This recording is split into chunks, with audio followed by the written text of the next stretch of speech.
महाराष्ट्रातील ताज्या घडामोडी पाहण्यासाठी आजच आपल्या न्यूज 15 मराठी या चॅनलला यूट्यूबवर सबस्क्राईब करा. तसेच इंस्टाग्राम आणि ट्विटरवर फॉलो करायला विसरू नका. न्यूज 15 मराठी, आवाज जनसामान्यांचा. शेतीला अनियमित वीज पुरवठ्यामुळे शेतकरी चिंतेत. कृषी पंपासाठी अखंडितपणे वीज पुरवठा देण्याची शेतकऱ्यांची मागणी. साकोली तालुक्यातील विहीरगाव, भूगाव, मेंढा तसेच आजूबाजूच्या गावातील शेतकऱ्यांच्या शेतीला 3 ते 4 दिवसांपासून वीज पुरवठा सुरळीत नसल्यानं शेतकरी चिंतेत पडलेत.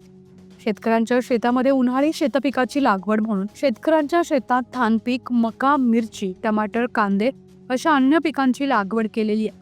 त्यामुळे सानगडी विद्युत वितरण कंपनीनं याकडे विशेष असं लक्ष देऊन वीज पुरवठा हा सुरळीत करण्यासाठी प्रयत्न करावा.